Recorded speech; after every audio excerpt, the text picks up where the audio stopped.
어이, 목욕탕집 남자들 어디 가는가? 부자가 나라니? 목욕탕집 만화님 빼놓고. 뒷산에 아들 녀석 운동시키려 새벽 바쁜 시간 피해서 데리고 갔다 오는 길이에요. 공부한다고 너무 앉아만 있는 것 같아서요. 우리 집 만화님 아주 주무십니다.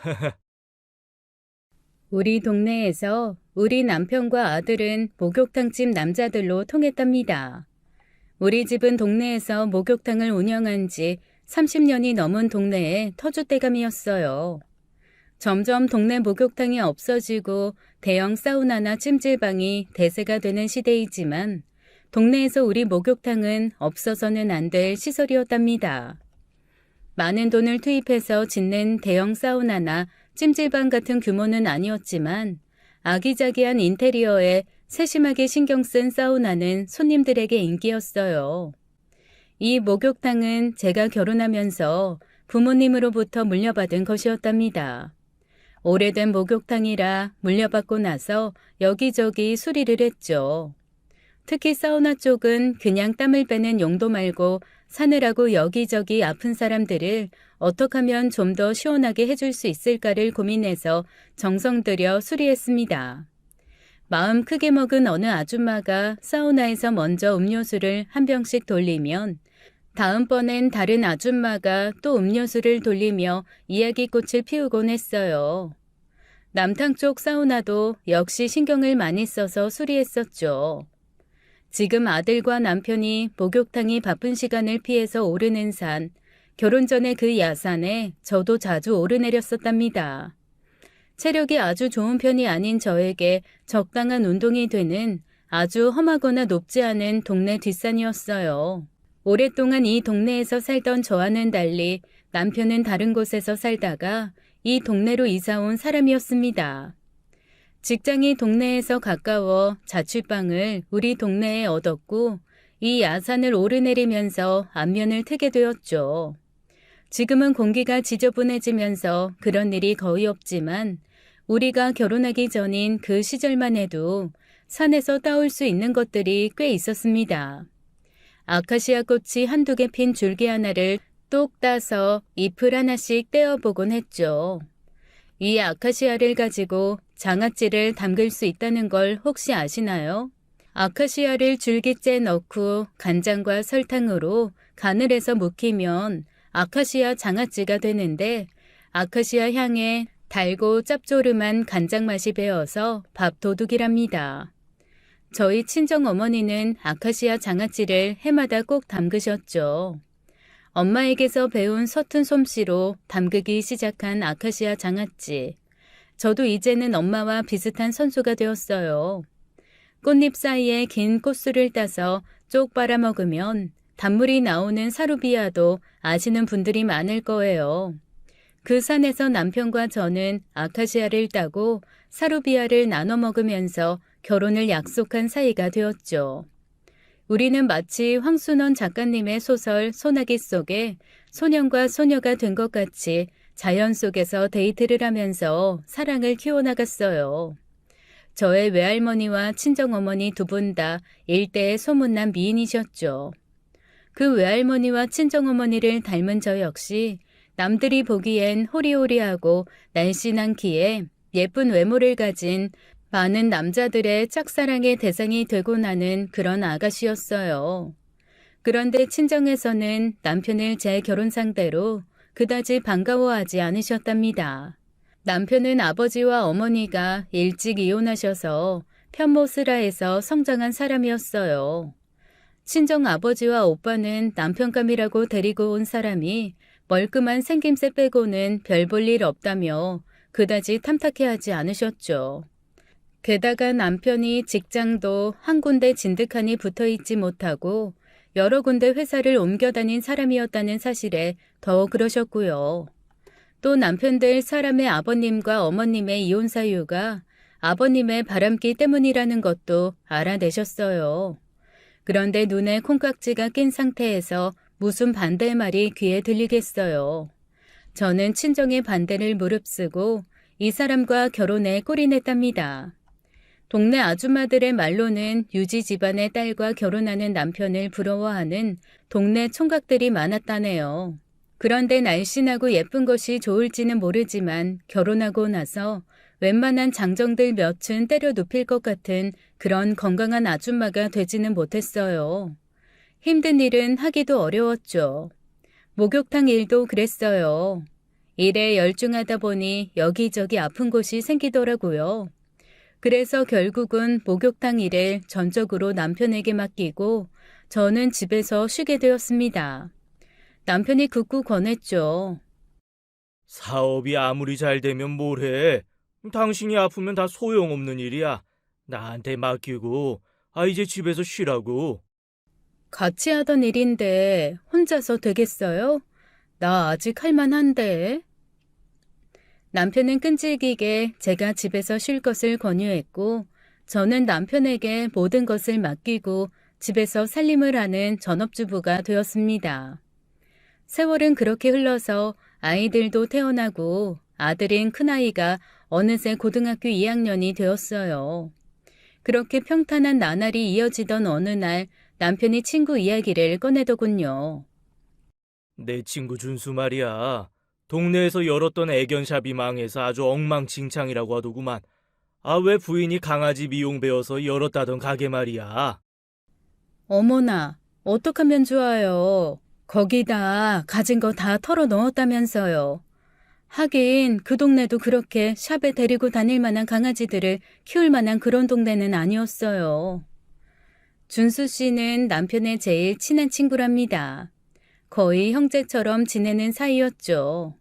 가진 재산을 거의 다 털어서 애견샵을 오픈했다고 들었어요. 그런데 그 동네도 역시 우리 동네처럼 변두리에 속하는 강아지라면 아직 밖에서 키워야 한다고 생각하는 사람들이 많은 동네였습니다. 거기서 애견샵이라니 처음엔 좀 의아했지만 굳이 그런 생각을 겉으로 표현하진 않았었죠. 그런데 제 생각이 맞아떨어지자 이제야말로 제 마음속에 있던 생각을 표현한 것이었어요. 이야기를 듣고 보니 사태는 생각보다 더 심각했어요. 가진 것만 가지고 애견샵을 열었던 것이 아니라 빚도 많이 져가면서 시작했던 사업이더라고요. 당장 그 빚을 갚을 길이 막막하다는 것이었어요. 남편과 형제처럼 지내는 사람이라 그 부인과 저도 역시 오래도록 알고 지냈죠. 애견샵이래야 소규모 사업이라서 애견 미용사가 샵을 경영하는 일이 대부분이었죠. 월급을 주고 애견 미용사를 구하는 집은 드물었어요. 기껏 배운 준수 씨 부인의 기술이 쓰일 곳을 찾지 못하고 있었죠.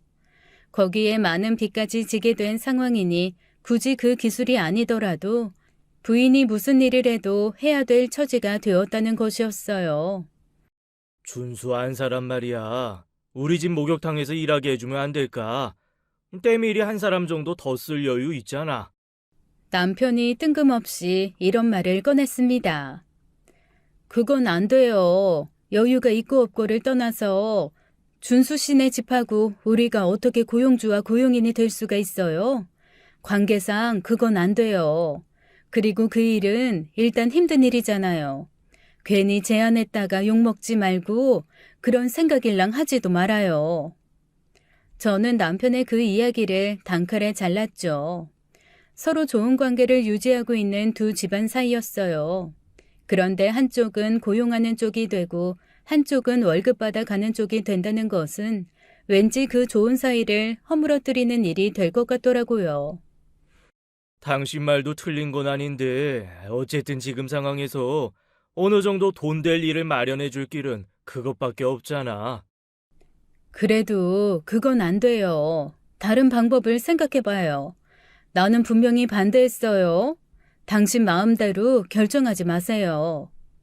사람 참 인정도 없구만. 어떤 사장이라는 거 뻔히 알면서 그 정도도 못 해줄 사이야? 그리고 그 정도도 못 해줄 형편이냐고. 그렇게라도 도와야 되는 거 아니야?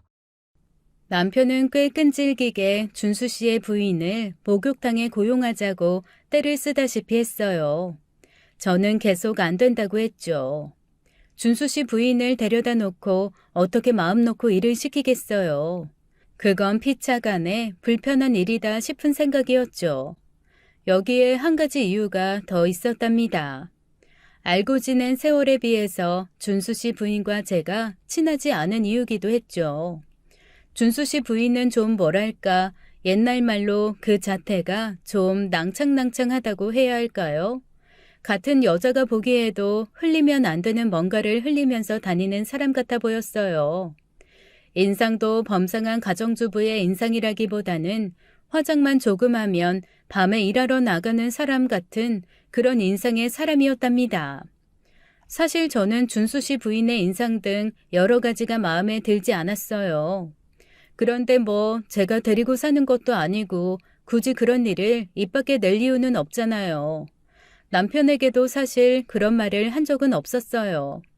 그런 이유로 또 우리 목욕탕에서 일하게 하는 것이 그다지 마음에 들지 않았던 거죠. 제가 워낙 단호하게 안 된다고 하니까 남편도 어쩔 수가 없었는지 더 이상 이야기를 꺼내지 않더라고요. 그런데 남편이 고집대로 해버렸다는 것을 얼마 지나지 않아서 알게 되었답니다. 어머, 영애 씨, 여긴 어떻게? 이게 어떻게 된 일이에요? 영애 씨가 왜 여기서 일을 하고 있어요? 몰랐어요. 재훈 아빠가 나더러 여기서 일해보지 않겠냐고 해서 이것저것 가릴 처지가 아니라 하겠다고 했어요. 손님이 많아서 때밀이로 일할 사람이 부족하다고 했고요. 그렇게 반대 의사를 분명히 밝혔건만 남편은 결국 저와 상의도 없이 준수 씨의 부인을 우리 목욕탕의 때밀이로 고용한 것이었어요. 당신 어떻게 된 일이에요? 영애 씨가 왜 우리 목욕탕에서 일하고 있는 거예요? 내가 안 된다고 했잖아요. 불쌍한 입장에 처한 친구야. 당신이 이렇게 매몰찬 사람이었어? 일자리를 찾고 있다는데 우리가 좀 써주면 어때서 이렇게 난리야? 차라리 다른 데 일자리를 알아봐주는 방법도 있었던 거 아니에요? 굳이 왜 우리 목욕탕에서 일자리를 줘야 하는 건지 알다가도 모르겠네요. 결국은 이 일로 싸움이 되었어요.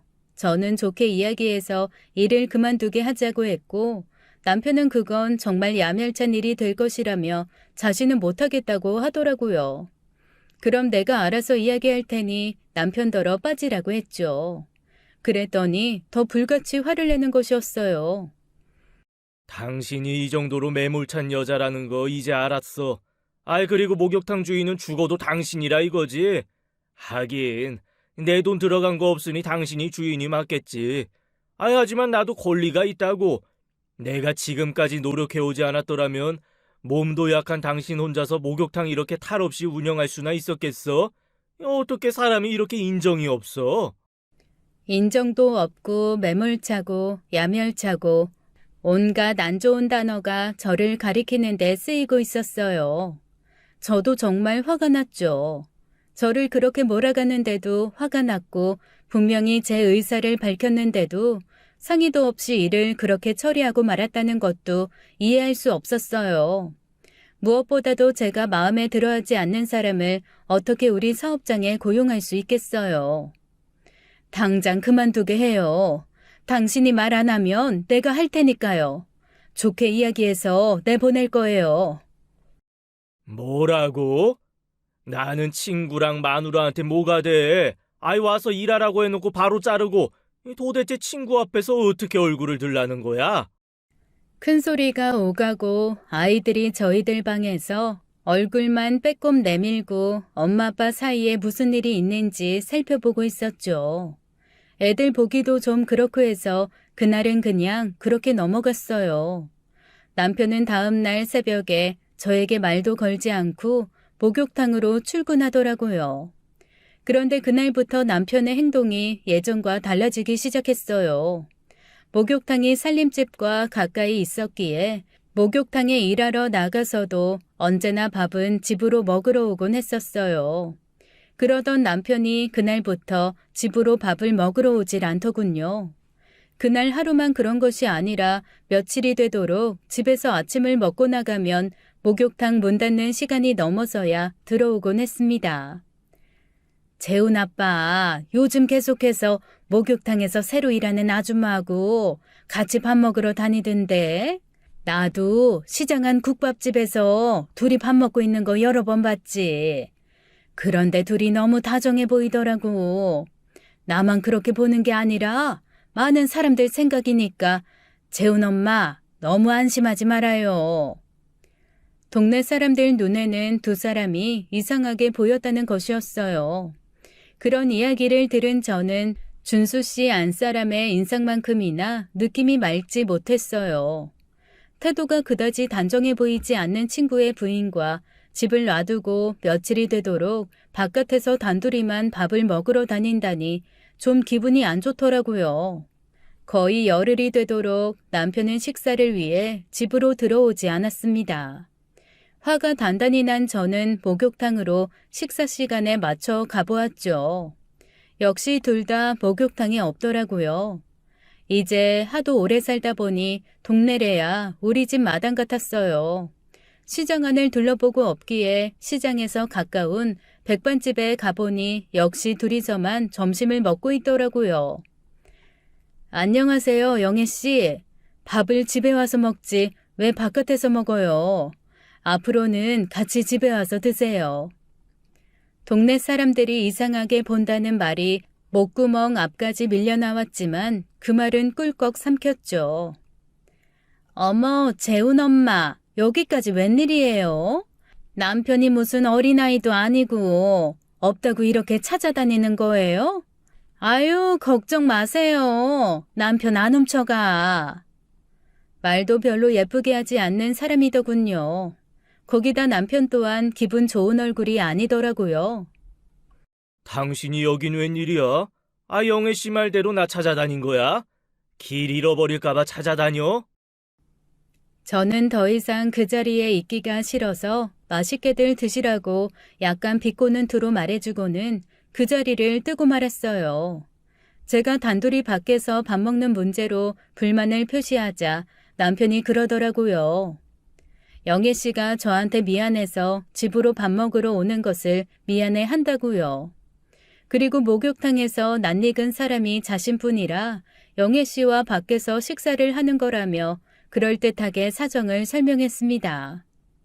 이렇게 신경 쓰이는 일이 생긴 와중에 우리 목욕탕을 둘러싼 이상한 소문까지 듣게 되었어요. 재훈 엄마, 목욕탕 문 닫고 한참 지난 시간에 자주 남탕 쪽에서 희미한 빛이 새 나오는 것을 봤다고들 하는데 들었어요? 목욕탕에서 무슨 귀신 있는 거 아니냐는 사람들도 있어. 그게 무슨 말씀이세요? 나도 아주 여러 번 봤어요. 주변이 캄캄한데 목욕탕 남탕 쪽에서만 희미하게 빛이 보이더라고요. 지금까지 그런 적 없었는데 도둑이 들었나 이상하다 했지. 저는 그날 저녁 귀가한 남편을 붙잡고 이야기를 했어요. 재훈 아빠, 우리 목욕탕 문 닫은 시간에 남탕 쪽에서 희미한 불빛이 새 나오는 걸 본 사람들이 많다는 거 알아요? 도둑이라도 든 거 아닐까요? 그 시간에 무슨 불빛이 새 나와. 사람들이 잘못 본 거겠지. 나는 그런 얘기 못 들었는데 문을 다 닫고 난 시간에 목욕탕에 훔쳐갈 게 뭐가 있다고 도둑이 들겠어? 현금도 모두 가지고 나왔을 시간인데. 그러니까 더 이상하다는 거 아니에요. 도둑도 아니라면 도대체 무슨 일인지 알아는 봐야죠. 나는 그런 소리 못 들었어. 사람들이 잘못 본 걸 거라니까. 너무 신경 쓰지 마. 남편은 굳고 사람들이 잘못 본 것이라고 하면서 저를 안심시키려고 하는 것 같았어요. 남편 말대로 도둑도 아닌 것이 분명했답니다. 목욕탕에 나가 이것저것 살펴본 결과 아무것도 없어진 물건도 없었거든요. 그렇지만 그 불빛을 보았다는 동네 사람들과 직접 이야기를 나눈 저는 어느 하루를 잡아서 그 불빛의 정체를 알아봐야겠다는 생각을 하게 되었죠. 그리고 동네 사람들 몇 사람들에게 그 불빛이 또 보이면 시간이 늦어도 좋으니 연락을 해달라고 부탁을 해놓았어요. 그러던 어느 날 어떤 동네 아줌마로부터 그 불빛이 또 보인다는 연락을 받게 되었습니다. 남편은 아직 집에 돌아오지 않고 있었어요. 혼자 얼른 목욕탕으로 달려갔죠. 연락을 해준 아줌마가 고맙게도 목욕탕 앞에서 저를 기다려주고 있더라고요. 동네 사람들 말대로 정말 남탕 쪽 창문에서 희미한 불빛이 보이는 것이었어요. 문을 열고 들어가 볼까 하다가 혼자서는 무서워서 못 들어가겠더라고요. 아줌마도 무서워서 같이 들어가기를 꺼려하는 것 같기에 그날은 그렇게 그냥 돌아왔죠.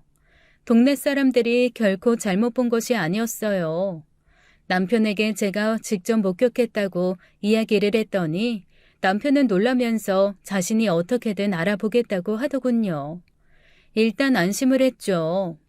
그렇게 뭔가 영애 씨가 목욕탕에서 일하는 것도 신경 쓰이고 분명치 않은 일이 목욕탕에서 일어나고 있다는 것까지 알고 지내던 중 그 일들을 완전히 잊어버릴 만한 사고가 큰아이에게 일어났어요. 재훈이 어머니 되십니까? 정말 죄송합니다. 제가 인솔을 잘했어야 하는 건데요. 너무 놀라시지 마세요. 재훈이가 다리를 좀 다쳤습니다. 네? 다리를 다쳤다고요? 얼마나요? 지금 어디 있나요? 수련회를 갔던 아들이 다리를 다쳤다는 것이었어요. 그저 발목이나 무릎 부상 정도겠거니 생각했었지만 수련회 캠핑장에서 가까운 병원으로 남편과 제가 달려갔을 때 아이는 복합골절로 수술까지 받아야 하는 상태라는 걸 알게 되었습니다. 뼈가 부러진 것은 물론이고 실금도 많이 갔으며 살을 치고 나온 뼈도 있을 만큼 아이의 부상은 심각한 것이었어요. 수련회 장소에 쳐져 있던 텐트줄에 걸려 넘어졌다고 하더라고요. 학교에 못 가는 것은 둘째치고 복잡한 수술을 했기 때문에 한동안 병원에 있어야 한다고 의사가 말했습니다. 공부보다야 건강이 먼저이니 우선 회복하도록 최선의 노력을 해야 했어요. 아무튼 의사의 설명으로는 1년을 휴학시킬 생각도 해야 할 만큼 큰 부상이었답니다. 병원에 붙어 앉아 아이의 간호를 하던 중 드디어 제 건강에도 적신호가 오기 시작했어요. 가족 중 2명이 환자가 되어버린 격이었죠. 남편은 병원과 목욕탕을 왔다 갔다 하며 분주했어요. 집에 혼자 남은 딸아이를 또 남편이 돌봐야 했죠. 그 모든 일에 남편은 성실하게 임하고 있었습니다. 그렇게 아이는 반년간 병원 생활을 했어요. 수술 후 1달 정도 입원해 있다가 퇴원했고 그 후에도 재활이며 통원 치료를 하느라 정신이 없었습니다. 6개월이 지났을 무렵 아들의 거동이 많이 좋아졌고 그제야 제 주변을 둘러볼 겨를이 생겼습니다.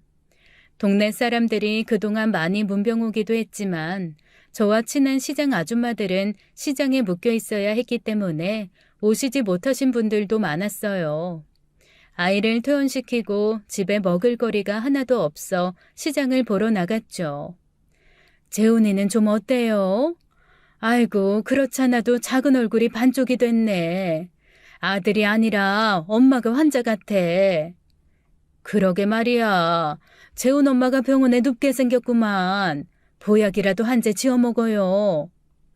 가는 곳마다 이런 인사를 들어야 했어요. 동네 사람들이 하는 말을 마치 들은 사람처럼 남편이 한의원에서 약을 지어왔더라고요. 물론 제 약이었어요. 이러다가 우리 애들 엄마 없는 애들 만들겠어. 당신이 우선 건강을 되찾아야지. 이 동네 사람들이 다들 재훈이보다 엄마가 더 아파 보인대. 알았어요. 내가 얼른 정신을 차려야죠. 고마워요. 그동안 목욕탕이 아무 문제 없이 돌아간 건 전적으로 당신 덕분이에요. 이제 집에 왔으니 재훈이를 더 잘 돌보기 위해서 당신이 건강해줘야지. 태어나기는 했지만 아직도 제대로 움직이려면 더 있어야 한다잖아. 저는 남편이 지어온 보약을 열심히 먹었어요. 그리고 전업주부답게 아무리 힘들어도 음식만큼은 그때그때 맛있게 만들어서 남편에게 먹이려고 하루에 한 번 꼬박 장에 나갔답니다. 보약을 먹어야 할 사람은 제가 아니라 남편이라고 해야 할 것 같았어요. 그간 병원과 집, 목욕탕을 오가며 남편도 역시 힘들어 보였으니까요. 남편이 목욕탕을 잘 운영하고 있긴 했지만 제가 너무 오래 목욕탕을 비워두었다는 생각이 들더군요. 그래서 어느 하루 나를 잡아 목욕탕에 나가보았어요. 우리 목욕탕에서 오래 일한 직원 중에 한 사람인 계산대 직원이 뭔가 제게 할 말이 있는 것 같아 보였습니다. 사모님, 드릴 말씀이 좀 있는데요. 무슨 일인데 그렇게 어려워해? 왜? 일하는데 무슨 어려움이라도 있어? 그런 일 있으면 서슴지 말고 이야기해. 웬만하면 직원들이 편한 쪽으로 해줄 테니까. 저희들 문제가 아니고요. 사장님이 말이죠. 우리 애들 아빠? 애들 아빠가 왜? 아무래도 사장님이 그냥 말씀드리는 것보다는 직접 보시는 게 더 낫겠어요. 제가 전화드리면 빨리 목욕탕으로 나오세요. 아셨죠? 곧 전화드릴게요. 이렇게 직원은 묘한 의구심만을 남긴 채 그날은 이야기를 다 하지 않았어요. 며칠 후 그 직원에게 전화가 왔습니다. 사모님, 빨리 목욕탕으로 오셔서 계산대에서 몰래 골방을 좀 들여다보세요. 얼른요, 사모님. 조용히 들어오셔야 돼요. 저는 무슨 일인지도 모른 채 직원이 시키는 대로 목욕탕으로 서둘러 갔어요. 목욕탕 계산대 안쪽에는 두 사람이 겨우 앉을 만한 골방 비슷한 것이 있었습니다. 정이 피곤한 사람들이 거기서 잠깐씩 눈을 붙이고 나는 그런 공간이었어요. 목욕탕으로 달려가 직원이 시키는 대로 계산대 바깥에서 조용히 그 방을 들여다보았습니다. 남편과 준수 씨 부인이 마주 보는 것도 아니고 나란히 앉아서 식사 중이더라고요. 밥상에는 소주도 한 병 놓여 있었어요. 아직 영업시간이었는데도 말이에요. 기가 막히더라고요. 두 사람 다 저를 얼마나 우습게 보면 이럴 수가 있을까 싶었습니다. 거기다 아랫사람들 눈은 또 어떡하고요. 제가 다 부끄러워서 아랫사람들을 쳐다볼 수가 없더라니까요. 아는 척을 하기도 좀 못할 정도로 두 사람은 다정해 보였습니다. 사모님, 저런 일이 처음도 아니고요. 골방에 두 분만 같이 계신 것을 워낙 여러 번 봐서요. 그때도 말씀드리려다가 괜한 소리 하는 것 아닌가 했는데 계속 저러셔서 현장을 보여드리자 생각했어요. 제가 오히려 얼굴이 화끈 달아서 그 직원을 피해 나오고 말았답니다. 그리고 집에 와서 곰곰이 생각에 잠겼어요. 도대체 저 해퍼 보이는 여자와 남편이 정말 이상한 관계일까? 그냥 오래 알고 지내온 사이라서 있을 수 있는 일일까? 등등 이런저런 생각이 머릿속을 스쳐 지나갔어요. 그러고 나서 정말 하고 싶지 않은 일 한 가지를 결정했죠.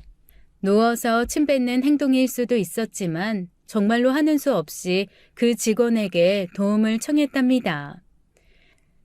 나한테 와보라고 할 때야 얼마나 이상하게 보였으면 그랬겠어. 기왕 그렇게 이상하게 보았다니 부탁 하나 할게. 사장님 좀 잘 살펴봐줘. 새때밀이 아줌마도 잘 살펴봐주고. 물론 두 사람에게는 절대 비밀이야. 조금이라도 이상한 일 있으면 바로 전화해줘야 돼. 네, 사모님. 저도 하도 이상해서 사모님께 와보시라고 했던 거라서요. 사모님 말씀대로 잘 살펴볼게요. 비밀 철저하게 지킬게요. 사모님 걱정 마세요. 그 이후로도 그 직원은 남편의 여러 가지 이해할 수 없는 행동들에 대해서 제게 전화로 알려주었어요. 이제 저도 저대로 할 수 있는 일을 찾아야 했죠. 저는 영애 씨와 남편이 밥을 먹으러 나가서 없는 시간에 목욕탕으로 갔어요. 그리고 직원들을 불러 모았습니다. 여탕 쪽 직원들을 먼저 불러서 준수 씨 와이프의 행동에 대해 물었어요. 아유, 사모님, 그 새때밀이 아줌마는 도대체 왜 쓰셨어요? 걷는 것 하나도 살랑살랑하니 남자 혼 좀 빼게 생겼던데요. 목욕탕 청소가 있는 날이면 우리 다 퇴근해도 꼭 두 사람만 끝까지 남아있는 일이 많았어요. 제가 아는 한 거의 그랬던 것 같아요. 일을 잘못해서 손님들이 몇 번 불만 표시도 하고 때민 돈 못 주겠다고 한 적도 있었어요. 일을 그냥 대충대충 하더라고요. 그리고 사장님 빽이 아주 센 것 같던데요, 뭐. 그 여자가 주인 같던걸요? 사실 이건 이래라 저건 저래라 해서 같은 직원 입장에서 저희들 기분도 진짜 안 좋았어요. 그런데 아닌 게 아니라 사장님 빽이 있는 것 같아서 사실 그런 표현 하지도 못했죠. 사모님, 말이 나왔으니 말인데 어떻게 조치를 좀 해주세요. 손님들한테서 불만도 많이 들어오고 그러면 저희 손이 또 가야 하고요. 같이 일하기 참 힘든 사람이에요. 꼭 일러 바치는 것 같아서 이런 말씀까지 안 드리려고 했는데 그러면서 그 여직원이 한마디 더 덧붙였어요. 그리고 사모님, 사장님께서 아무래도 좀 그 여자 살랑거리는 거에 넘어가신 것 같기도 해요. 요즘 사장님과 그 여자 너무 딱 붙어 다녀요. 이쯤 되면 여직원들의 말은 다 들었고 이번엔 남자 직원들에게서 이야기를 듣기로 했답니다. 아무래도 사모님이 목욕탕에 나와 계셔야 할 것 같아요. 아니면 그 새 때밀이를 자르시던지요. 대부분의 남자 직원들의 말도 남편의 외도를 의심하는 그런 말들이었어요. 이래저래 건강도 좋지 않았던 저는 휘청하는 어지럼증까지 느껴야 했습니다. 그리고 목욕탕 청소하는 날엔 왜 다들 퇴근한 후에도 둘만 남아 있었는지 알 길이 없었어요. 이상한 쪽으로 상상이 되기 시작했어요. 그래서 그날 아주 마음먹고 여탕에 지키고 앉아서 준수 씨 와이프를 기다렸죠. 영애 씨, 미안하지만 일 그만둬줘야겠어요. 영애 씨 이런 일 안 해본 사람이잖아요. 직원들도 불편해하고 동네 사람들 사이에 떠도는 소문도 나는 무시 못하겠어요. 이 좁은 동네에서 둘이서 그렇게 붙어 다니는 거 누구나 다 알 거예요. 지금까지 일한 것 후하게 쳐서 계산해 줄게요. 집안 사정 어렵다는 거 잘 알고 있어요. 영애 씨한테 조금이라도 맞는 일을 구하는 게 나을 것 같아요. 벼룩신문 같은데 잘 찾아보면 애교 미용사 구한다는 광고도 있을 수 있어요. 아유, 사장님 말이 딱 맞네. 이 목욕탕 재훈 엄마가 물려받은 거라면서요? 그 요새가 대단하다고 하더니만 정말 그런 모양이네요. 직원 하나도 사장이라는 사람 마음대로 쓰질 못하는 걸 보니 말이에요. 직원이 그냥 직원답게 일만 잘하면 이런 말을 내가 왜 하겠어요? 아까 말했다시피 두 사람 태도가 이미 동네에서 보기에 이상하고 거기다 다른 직원들도 영애 씨 때문에 일하는데 많이 불편해하고 있어요. 미안하지만 지금 바로 일 그만두고 나가주세요. 우리 애들 아빠한테는 내가 이야기할 테니까 아무 말 말고요. 제가 이렇게 고집을 세우는 데에야 준수 씨 와이프도 어쩔 수 없었나 봐요. 개인 짐을 주섬주섬 챙기면서 뭐라고 중얼거리더니만 불만이 가득한 얼굴로 목욕탕을 떠나더라고요. 곧이어 남편이 사정을 들었는지 제 앞에 불이 나게 달려왔습니다. 당신이 영애 씨 내보냈어? 아이, 그 집 지금 한 푼이라도 벌어야 되는 집인 거 몰라? 그것도 못 봐줘? 돈은 꼭 그렇게 사장이랑 붙어 다니면서 동네에 이상한 소문 만들고 다른 직원들 불편하게 만들면서 벌어야 되는 거예요? 아무튼 그만두라고 내가 분명히 얘기했고 나간 사람이니까 지금까지 일은 없던 일로 해요. 그리고 목욕탕에 당분간 내가 나와 있을 거예요. 아, 이제 내가 사장질하는 것도 못 믿겠다 이거구만. 아, 그렇지 않고서야 영애 씨가 나갔는데도 나와 있겠다는 것이 말이 돼? 남편은 여전히 준수 씨네 경제 사정을 강조하면서 그 영애라는 여자의 편에서 제게 말하고 있었어요. 여기저기 아프긴 했지만 남편에게 말한 대로 제가 목욕탕에 나가기로 했죠. 나가보니 직원들 말대로 남편이 딴 데 정신을 팔았다는 것이 분명했어요. 주인이 없는 집은 금방 티가 나게 마련이죠. 여기저기 손보아야 할 곳이 눈에 띄었어요. 옛날에 남편 같으면 한달음에 달려가 해결했을 거예요. 우선 탈의실에 약간의 물이 새고 있었고 직원들의 말로는 사장님께 여러 번 말했다고 하더군요. 그것도 고쳐놓지 않고 있는 것을 보니 정말로 정신이 딴 데 팔렸었구나 싶었습니다. 그런데 말이죠. 더 이상은 상상하기가 싫더라고요. 자존심이 허락하질 않았어요. 자꾸 마음속에 무엇인가가 여기까지만 하고 말하고 있었습니다. 심지어 준수 씨를 찾아가 볼까 하는 생각도 하긴 했었어요. 그건 더 못하겠더라고요. 여기까지 하고 없던 것으로 넘어가자 내보냈으니까 괜찮겠지 생각했어요.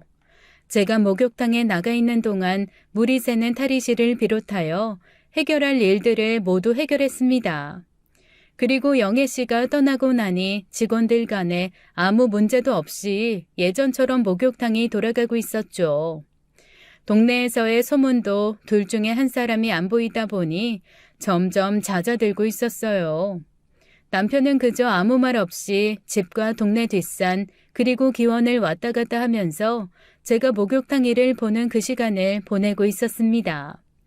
더 이상 준수 씨 와이프를 자른 일에 대한 불만도 내세우지도 않았고요. 그렇게 그냥 정리되어 가나 보다 생각했어요. 동네에 이상한 소문을 뿌리고 목욕탕 직원들까지 걱정하게 할 만큼 이상한 짓을 하고 다니던 사람 같지 않았습니다. 그래, 그냥 한때 지나가는 한여름 아주 더운 날에 이파리 하나 흔들릴 만한 그런 바람이었겠지 하고서 저는 생각하게 되었어요. 남편은 아무튼 아이가 병원에 있는 동안 그렇게 성실하게 살면서 두어 달에 한 번쯤 등산을 다녀오는 것으로 스트레스를 풀고 있었죠. 우리가 만났던 동네 뒷산은 야산이었지만 사실 남편은 높은 산도 잘 타는 등산 마니아였어요. 오로지 산이 좋아서 혼자서도 등산을 잘 다니는 그런 사람이었답니다. 등산 장비를 차려가지고 나서면 보통 1박 2일 정도 걸리는 그런 산행이었어요.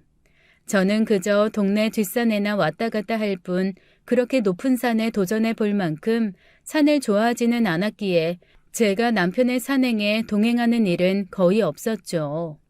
그저 결혼하고 아이가 생기기 전에 한두 번 정도는 설악산 같은 명산에 같이 가보기는 했었지만요. 그렇게 남편은 마치 한창 나이에 직업을 잃은 사람처럼 지내고 있었어요. 저는 아직도 아이를 돌봐야 했고 그런 남편을 보고 있자니 좀 안쓰러운 생각도 들더라고요. 영애 씨도 목욕탕에서 나갔겠다. 그리고 남편도 그간의 불미스러운 일들을 정리한 것처럼 보였기에 다시 남편에게 목욕탕 일을 맡겼습니다. 남편은 열심히 목욕탕 일을 했고 저는 아이를 돌보면서 살림에 열중했어요. 그렇게 한 서너 달이 흘러갔을 무렵이었어요. 남편이 좋아하는 꽃게탕을 끓이려고 시장을 보고 있던 참에 시장 아저씨들이 하는 대화를 듣게 되면서 저는 또 혼란에 휩싸였습니다. 재훈이네 목욕탕 말이야. 사우나는 여전히 좋은데 이번에 온 때밀이 아저씨들은 어째 예전만 못혀. 자네 생각도 그렇지. 나도 온몸이 아파서 한 달에 한 번은 꼭 안마 겸 때밀이에게 맡기잖아. 그런데 예전만 하지 않더라고. 예전 그 아저씨들한테 때밀고 안마 받으면 한 달이 거뜬했었거든. 그냥 지나치다가 우연히 듣게 된 대화였지만 정말 이상했어요. 우리 목욕탕의 남탕에서 일하는 때밀이 아저씨들은 우리 목욕탕에서 거의 10년이 넘도록 일을 해온 분들이었죠. 사실 먼 친척보다 더 가까운 사람들이었어요. 그런데 그 사람들이 아닌 다른 사람들이 새로 왔다? 재훈이가 처음 수술받고 입원했을 때도 제일 먼저 아이의 문병차 다녀갔던 사람들이었어요. 그렇게 오래 일하던 사람들이 그만두었는데도 남편이 이런 방구도 없었다는 것도 이상했죠. 시장 아저씨들을 붙잡고 자세한 상황을 물어봤습니다. 재훈 엄마 몰랐어요. 목욕탕 직원들 다 바뀌었던데. 우리는 당연히 재훈 엄마가 다 아는 줄 알았지. 재훈 아빠가 아직 재훈 엄마한테 말을 안 한 모양이구만. 그날 저녁 저는 남편에게 따지듯 물었어요. 재훈 아빠, 도대체 목욕탕 직원들이 왜 다 바뀌었어요? 왜 얘기를 안 했어요? 나한테 말도 없이 그만둘 사람들이 아닌데요. 도대체 다들 그만둔 이유가 뭐예요? 제일 오래 일한 남탕 때밀이 아저씨들이 먼저 그만뒀어. 재훈이 때문에 가뜩이나 힘들어하는데 그 사람들 둘이 한꺼번에 그만뒀다고 하면 당신 신경 쓸까봐 말 안 했어. 무슨 일인지 갑자기 둘 다 그만두길래 새로 사람들 쓴 거라고. 그렇게 보낼 분들이 아니에요. 우리 목욕탕 잘 되는 데는 그분들 덕도 크다고요. 다른 목욕탕들에서 오라고 해도 굳이 가지도 않고 우리 목욕탕에서만 10년도 넘게 일해줬잖아요. 애들한테는 거의 친척 아저씨 같은 사람들이고요. 계산대 직원만 해도 그래요. 그냥 그렇게 보낼 사람 아니라는 거 당신도 잘 알잖아요. 여기까지 물었더니 남편은 뭔가 대답을 흐리는 것 같았어요. 그렇게 주인과 좋은 관계를 유지하면서 오래 있던 곳에서 이유도 분명치 않게 그것도 다들 그만뒀다는 것을 누가 이해할 수가 있었겠어요. 저는 일단 정말 많이 섭섭했답니다. 특히 남탕 쪽 때밀이 아저씨들은 그야말로 퇴임식이라도 해줘야 할 만한 사람들이었거든요. 그렇지만 나간 사람들에 대하여 섭섭한 것은 섭섭한 것이고 새로 일하러 왔다는 사람들 얼굴을 제가 모른다는 것은 말도 안 되는 얘기였죠. 다음날 바쁜 시간을 피해 새로 왔다는 직원들과 인사라도 나눌 겸 해서 목욕탕으로 갔답니다. 어서 오세요. 한 분이세요? 목욕탕 문을 들어서자 이런 뜬금없는 물음이 돌아오더라고요. 하도 기가 막혀서 뭐라고 말도 하지 못하고 서 있는 제게 직원이 재차 묻더군요. 손님 아니세요? 누구 만나러 오셨어요? 나 목욕탕 주인이에요. 사장님 안 사람이라고요. 아, 사모님이시구나. 아이가 아파서 못 나와 보신다고 사장님이 그러셨었어요. 계산 때 제가 준수 씨 와이프와 남편을 잘 살펴보아 달라고 하던 바로 그 직원의 자리였죠. 그 직원도 역시 아이가 입원하면서 문병을 한번 다녀갔었어요. 그리고 뭔가 이상해서 곰곰 생각하다가 갑자기 든 생각이 있었답니다. 그 남탕 쪽 때밀이 아저씨들 그리고 계산대 직원과 우리 집 사이는 아이가 그렇게 큰 사고를 당해 오랫동안 병원 생활을 했는데 단 한 번만 얼굴을 비추고 갈 만한 그런 사이는 아니었어요. 그동안 하도 정신이 없어서 생각하지 못한 일이었죠. 저는 그냥 직원을 밀치고 여탕 안으로 쳐들어가다시피 들어가 보았어요. 홀에서 일하는 아줌마도 제가 모르는 사람이더라고요. 여탕 안으로 들어가 보니 때밀이 아줌마도 제가 모르는 사람이었어요. 더구나 두 사람이 있어야 할 때밀이 아줌마가 한 사람밖에 보이지 않았습니다. 한 사람은 어디 갔냐고 묻자 조금 아까까지도 있었는데 어딜 갔는지 모르겠다는 것이었어요. 불길한 예감, 저는 거의 본능적으로 그 아줌마에게 어딜 갔는지 모르겠다는 그 여자 때밀이의 인상착의를 물었습니다. 인상착의를 들은 저는 아주 기겁을 했어요. 다름 아닌 영애 씨였어요. 남편이 영애 씨를 다시 불러들였던 거예요. 남편이 저에게 이런 방구도 없이 목욕탕 직원들을 모두 바꾼 이유가 대략 짐작되기 시작했죠. 결론적으로 목욕탕 안에 형편을 저에게 이야기해 줄 수 있는 사람들이 다 없어져 버렸다는 것이었어요. 당신 또 무슨 짓을 시작한 거예요? 오래 일하던 직원들까지 다 바꿔버리고 굳이 영애 씨를 다시 일하게 한 이유가 뭐예요? 그동안 혼자서 목욕탕을 운영하면서 직원들 바꾸는 것도 나 혼자 알아서 못해? 꼭 허락을 받아야 되는 거야? 준수 와이프는 아무리 생각해도 준수네 형편이 너무나 안 좋은데 일자리 못 구하고 있기에 다시 일하게 한 거라고. 나는 그러니까 끝까지 바지사당이다 그거구만. 남편은 끝끝내 이렇게 말도 안 되는 변명으로 일관하더라고요. 그러고는 겨우 덧붙인다는 말이 너무 오래돼서 이제 주인과 일하는 사람이 아니라 너무 가까운 사이가 되어버려서 쉽게 부릴 수가 없었다나요? 그게 왜 그 반년 사이에 그렇게 되어버리나요? 그전에는 그런 기미가 전혀 없었는데 말이죠. 남편이 뭔가 또 다른 일에 정신을 팔고 있다고 생각한 저는 나름대로 대책을 세웠답니다. 아픈 아들과 딸아이를 우선 외가에 보냈어요. 그리고 그날 바로 계산대를 제가 차지하고 안고 직원을 내보냈죠. 저는 마음을 단단히 먹고 목욕탕에서 먹고 자면서 목욕탕을 절대 비우지 않았어요. 제가 그렇게 목욕탕에 들어앉자 우선 영애 씨가 나타나지 않더군요. 한번 자신을 해고한 사람이 목욕탕을 차지하고 앉아 있으니 다시 나타나기도 어려웠겠죠. 저는 목욕탕의 직원들을 다시 믿을 만한 사람들로 바꾸기로 마음먹었어요.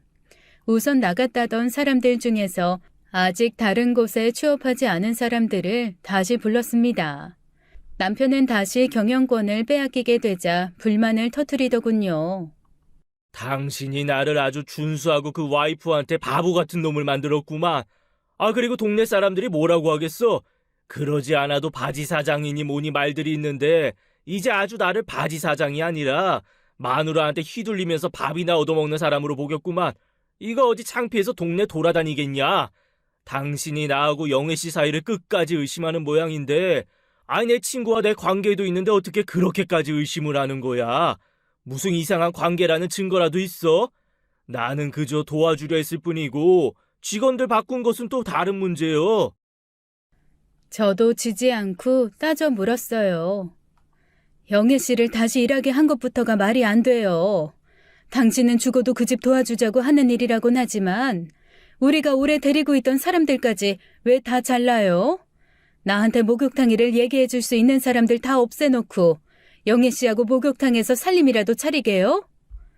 그때 정말로 생각지도 않게 남편의 손이 제 뺨으로 날아왔어요. 번쩍 불이 튀기는 것 같은 느낌 뒤에 뺨에 묵지근한 아픔이 느껴져 왔죠. 남편이 제게 손찌검을 한 것이었어요. 그리고 남편은 휙 바깥으로 나가버렸고 저는 너무나 기가 막혀서 한동안 멍하니 서 있다가 그냥 갑자기 서러워져서 실컷 울어버렸죠. 그런데 남편 말 맞다나 너무나 의심스러운데도 불구하고 결정적인 증거가 없었어요. 어떻게 하면 결정적인 증거를 잡을 수 있을까를 고민하고 있던 저에게 어느 날 엉뚱한 곳에서 힌트가 한 가지 날아들었죠. 바로 준수 씨가 저에게 찾아온 것이었어요. 영애 씨가 며칠째 집에도 들어오지 않고 있다는 것이었어요. 모든 재산을 털어서 시작한 사업이 그렇게 파산해버리면서 부부간의 갈등의 골이 깊어졌었고 준수 씨는 직감적으로 아내가 한눈을 팔고 있다는 것을 눈치채고 있었다고 했습니다. 그런데 역시 준수 씨도 결정적인 증거를 가지고 있지는 못했죠. 그동안 이리저리 알아보았는지 우리 동네에서 떠돌던 둘 사이를 곱지 못하게 보는 소문들도 모두 알고 있었어요. 준수 씨는 아내의 불륜 상대가 자신의 가장 친한 친구일지도 모른다는 의심에 많이 괴로워하고 있더라고요. 준수 씨는 목욕탕에서 한참을 기다리다가 남편도 영애 씨도 나타나지 않자 다시 오겠다며 돌아갔어요. 그런데 다음 날 우리 목욕탕 앞에서 일대의 소동이 벌어졌죠. 너 내 마누라 어디다 빼돌렸어? 네가 그러고도 사람이냐? 내 마누라 어디로 빼돌렸는지 당장 내 눈앞에 데려다 놓지 못해, 이 파렴치한 놈아? 뭐 임마? 네가 마누라 단속 못해서 가출하게 해놓고 왜 나한테 와서 난리야? 너 번지수 잘못 짚었어 임마. 준수 씨가 남편의 멱살을 잡고 종주먹을 들이댔죠. 준수 씨는 그야말로 길길이 뛰고 있었어요. 목욕탕에 사람이 적은 시간도 아니었답니다. 우리 목욕탕 앞에서 들리는 시끄러운 소리에 그야말로 온 동네 사람들이 모두 나와 구경하는 것 같더라고요. 저는 마치 제가 무슨 잘못을 저지른 사람처럼 쥐구멍이 어딘지 찾고 싶었습니다. 도대체 창피해서 동네 사람들 얼굴을 바로 볼 수가 없었어요. 망신스러워서 도대체 이 동네에서 어떻게 얼굴을 들고 살까 싶은 생각이 들더라고요. 망신스러움과 서러움이 더해져 어찌할 바를 모르다가 집에 돌아온 후에 친정 오빠에게 전화를 걸었습니다. 누군가와 의논해야 했어요. 그리고 결정적인 증거를 찾아야 했죠. 같은 피해자이기는 했지만 준수 씨의 행동으로 보아 이성적인 의논은 불가능해 보였어요. 제 이야기를 처음부터 들은 오빠는 침착하게 말해주더라고요. 방법은 의외로 간단하다고요. 재훈 아빠가 목욕탕에 있을 수 있도록 자리를 비워줘라. 둘만 있을 수 있는 시간 마련해주자는 이야기야. 시간이 걸리더라도 오래 그렇게 놔둬봐. 아마 그렇게 놔두다 보면 스스로들 꼬리가 잡힐 행동할 거야.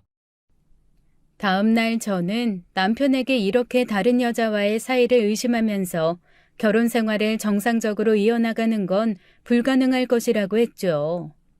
몸도 아프고 해서 친정에 가 있을 거예요. 마음이 이러니 몸이 더 안 좋아요. 내가 알아서 돌아올 때까지 친정에 오지 말아줬으면 좋겠어요. 당신이 하늘을 우러러 부끄러운 일이 없다면 결국은 그렇게 밝혀지겠죠. 나 역시도 그러길 바래요. 우리 애들을 생각해서라도 말이에요. 목욕탕은 잘 알아서 운영해 주리라 믿어요. 괜한 사람들 의논도 없이 또 해고하거나 하지는 말고요. 그러고는 친정으로 와버렸답니다. 그리고 정말로 몸과 마음이 괴로워서 몸져 누워버렸어요. 그렇게 2달 가까이가 지난 어느 날 친정 오빠가 저한테 목욕탕으로 가보자고 하더군요. 그날도 역시 목욕탕 청소가 있는 날이었어요. 목욕탕 문은 잠겨 있었어요. 목욕탕 청소를 하는 날이라고 해서 굳이 문을 잠그지는 않았었죠. 그런데 문이 잠겨 있기에 모두 퇴근했나 싶어서 그냥 돌아갈까 생각도 했습니다. 그런데 오빠가 저를 말리고 문을 열고 조용히 들어가 보자고 하더군요. 불은 모두 꺼져 있었는데 남탕 쪽에서 빛이 보이는 것 같았어요. 오빠와 저는 조용히 그쪽으로 다가가 보았죠. 남탕이 가까워질수록 이상한 소리가 점점 크게 들려왔어요. 발소리를 죽이고 다가가자 무슨 지저분한 영화에서나 볼 수 있을 만한 장면이 눈앞에 펼쳐져 있더라고요. 이런 일에 뭐라고 이름을 붙여줄까요? 때밀이 쇼라고 붙여줄까요? 두 남녀가 양손에 때밀이 타올을 낀 채 해서는 안 될 짓을 하고 있는 장면이 눈앞에 또렷하게 보였습니다. 다음 순간 저는 이성을 잃고 바가지를 들어 그 여자의 머리를 쳐버렸어요. 갑작스러운 공격에 여자는 비명조차 못 지르고 때미는 베드에서 바닥으로 떨어졌습니다. 그대로 기절해서는 일어날 생각조차 못하더라고요. 남편은 기절한 그 여자와 저를 번갈아가며 보더니 사색이 된 얼굴로 도망을 치려고 하더군요. 더 이상 이 지저분한 장면의 주인공이 내 남편으로 보이지 않았어요. 단죄해야 할 어떤 남자로만 보였습니다. 그대로 남편의 머리채를 잡고 열탕에 얼굴을 집어넣어버렸죠.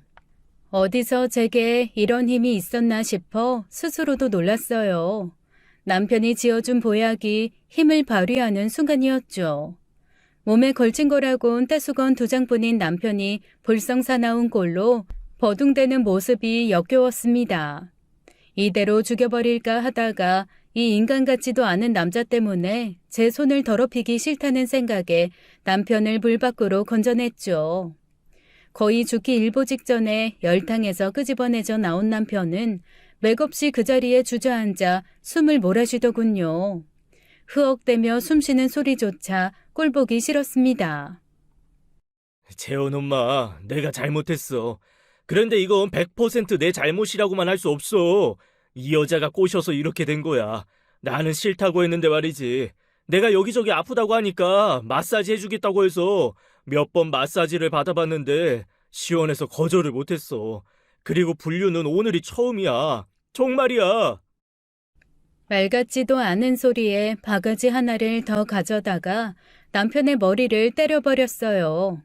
수박 깨지는 소리와 함께 애먼 바가지도 깨지더군요. 남편이 머리를 쥐고 고통스러워 할 동안 저는 준수 씨에게 전화를 했습니다. 당신 마누라 찾았으니 와서 데려가라고요. 통화를 마치고 남편을 보았는데 우스운 광경이 펼쳐졌어요. 전화통화 소리를 들은 남편이 지 혼자 살겠다고 쓰러진 불륜녀를 버려두고 탕 밖으로 도망을 친 거였습니다. 유리문 사이로 남편을 바라보니 탈의실로 달려가 옷을 헐레벌떡 입더군요. 그냥 냅뒀습니다. 남편이 옷을 거의 다 입을 때쯤 불륜녀가 깨어났어요. 머리가 아픈지 손으로 머리 이쪽 저쪽을 만지더군요. 그리고는 손에 묻은 피를 보고는 소리를 아각 질러댔습니다. 저를 폭행죄로 고소를 한다나 뭐라나. 그래서 제가 코웃음 치며 그랬죠. 계속 그러고 있을 거야? 옷이나 입어. 지금 네 남편 오고 있으니까. 그 말에 불륜녀 눈빛이 크게 흔들리더니 얼굴이 하얗게 질리더라고요. 불륜녀는 순식간에 옷이 있는 곳으로 뛰어가 남편이 했던 것처럼 옷을 주워 입었습니다. 그 사이 남편은 목욕탕 입구로 도망치고 있었고요. 오빠가 남편을 힘으로 붙잡아 두려고 했지만 저는 그냥 놔두라고 했습니다. 어차피 도망 못 갈 거라는 걸 알았거든요. 저는 그저 불륜녀 하는 꼬라지를 보고 있었어요. 불륜녀가 브라를 채 걸치지도 못한 순간 준수 씨가 탈의실 안으로 들어왔습니다. 그것도 오른손엔 남편 머리채를 잡고 말이죠. 남편은 머리채를 잡힌 채 비명소리를 지르며 끌려오고 있었어요. 그 모습을 본 불륜녀는 겁에 질려 브라를 떨어뜨렸습니다. 준수 씨에게 전화했을 때 준수 씨는 목욕탕 건물 아래에 있는 편의점에 있다고 했습니다. 준수 씨도 이상한 느낌을 감지했는지 이 주변을 배회하고 있었나 봐요. 준수 씨는 이성을 잃고 길길이 뛰더라고요. 사실 제가 아는 준수 씨는 순한 양 같은 성격인데 화가 나니 그걸 조절 못하는 것 같았어요. 분노 조절 장애라고 해야 할까요? 남편과 자기 아내를 죽어라고 패버리는 바람에 남편은 엉망진창이 됐고 그 여자도 마찬가지였어요. 둘은 나란히 입원을 하게 됐죠. 준수 씨는 폭행 혐의로 경찰 조사를 받게 되었어요. 저는 이제야 목욕탕에 남탕 쪽에서 빛이 새어나오는 것을 여러 동네 사람들이 볼 수 있었던 이유를 알 수가 있었죠. 이런 관계는 적어도 영애 씨가 우리 집에 처음 고용되면서 시작되었고, 그래서 여러 번 우리 목욕탕 남탕 쪽에서 불빛이 비쳐나온 것이었습니다. 남편은 정신적인 바람 아니고 오로지 육체적인 바람이라며 한 번쯤은 용서해 줄 수도 있지 않냐고 하더라고요. 어느 영화에서 나온 대사 하나가 생각나네요. 살인은 흡연과 같아서 처음이 어렵지 두 번째부터는 그렇게 어려운 일이 아니라고요. 바람 피우는 것도 마찬가지이지 않을까요? 처음이 어렵지 두 번째부터야 들키지 않고 바람을 피울 수 있을 것이라고 생각하겠죠. 아이들에게 가장 좋은 게 무엇일까를 생각했어요. 엄마와 아빠가 행복하게 사는 모습을 보여줄 수 없다면 차라리 혼자 키우는 게 더 낫겠다 생각했죠. 물론 남편의 그 지저분한 애정 행각을 용서할 생각도 없었지만요. 준수 씨도 이혼을 진행하고 있다는 소식을 들었어요. 아버지와 오빠의 생각이 어떻게 이렇게 들어맞을 수 있을까요? 특히 오빠의 지혜에는 감탄하지 않을 수가 없었어요. 사실 남편과 제가 이혼을 하지 않는다 쳐도 남편이 어떻게 이 동네에서 계속 얼굴을 들고 살 수 있겠어요. 지방으로 멀리 내려갔다는 소식을 몇 달이 건너서 들을 수 있었습니다. 대형 찜질방과 사우나가 트렌드가 되었던 시기에 동네 목욕탕인 우리 목욕탕이 어떻게 그렇게 살아남을 수 있었는지 여전히 궁금해하시는 분들이 계실 거예요.